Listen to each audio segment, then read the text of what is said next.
Hey guys, so today we're going to be making a braided chicken bread, a family famous and secret recipe. We're going to start off with one chicken breast and cut it into very small pieces. Cutting it into small pieces will ensure that it will cook thoroughly when we place it into the water to boil. The next step is to put all the chicken in a small pot with half a cup of water. To this pot, we're going to incorporate 1 teaspoon of salt, 1 teaspoon of pepper, as well as 2 teaspoons of ginger and garlic paste. We're going to mix this well and put it on the stove on medium-high heat until the water boils dry and the chicken is cooked thoroughly.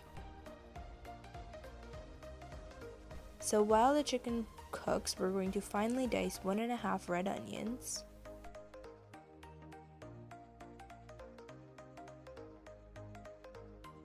by the time we're done dicing those onions, the chicken should be thoroughly cooked by now and we should set it to cool. Once cooled, take out the chicken onto a cutting board and rip apart into small pieces.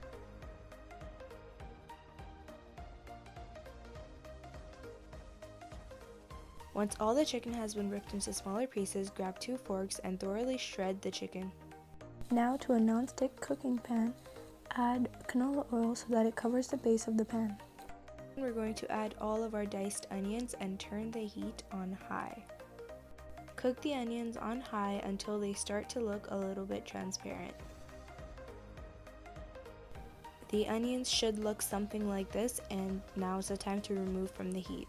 To this mixture, we're going to add 2 tablespoons of all-purpose flour and mix thoroughly and put it right back onto the heat. To this mixture, we're going to add milk little by little in splashes until a sticky consistency forms. To this also, we're going to add a teaspoon of salt, a teaspoon of pepper, all the chicken, as well as another teaspoon of hot chili flakes. We are going to bring this mixture on medium-high heat and add milk until a doughy consistency forms. Remove from heat and set to cool. For this recipe, I will be using a store-bought pizza dough, but you can also make your own and it will work just fine. Before rolling out the dough, it is important to flour your surface so the dough doesn't stick to it. I am now opening up the pizza dough. We are going to be rolling out our pizza dough into a large rectangular shape so that it is easier for us to braid later on. And a tip would be that you make the dough's equal thinness or thickness all throughout so that it tastes balanced once baked. We are now going to put on a little bit of marinara or pizza sauce onto 1/3 of this bun in the middle, and this will help provide moisture and prevent our braided buns from being dry. Onto the marinara sauce, we're going to put on the chicken filling that we made earlier, and it's okay to be a little bit generous and heavy-handed with the filling because there is a lot of dough.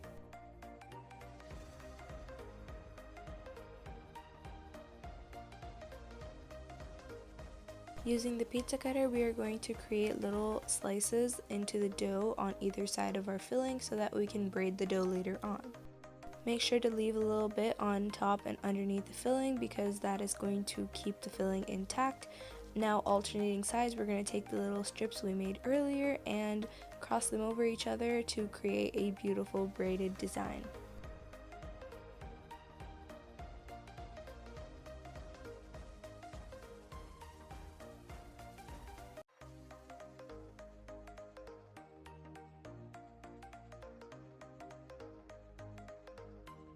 We are now going to transfer our dough onto a aluminum foil or parchment paper lined baking sheet. On top of our dough, we are going to brush a little bit of milk, and this is just going to give our dough a beautiful golden brown color once it's out of the oven.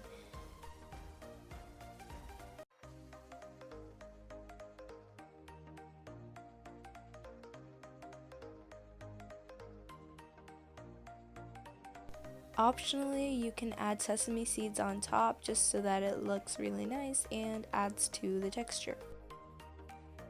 We are now going to bake this in the oven at 300 degrees for about 20 to 30 minutes.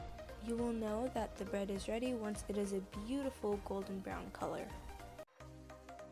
Allow this to cool and transfer onto a cutting.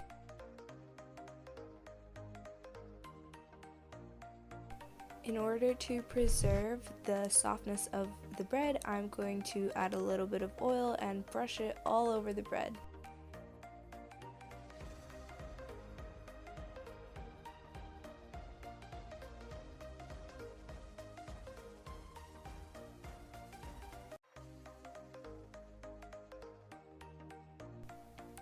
Now would be the ideal time to cut our bread into little strips, and then they will be ready to serve.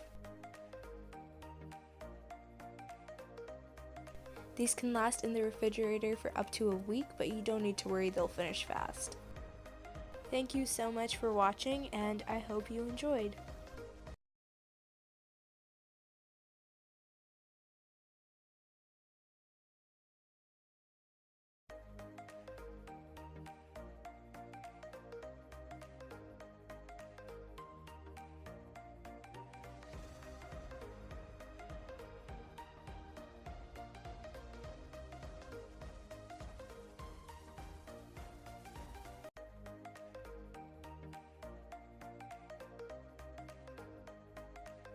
Pro tip, always clean along the way so that you have a clean workstation to cook in.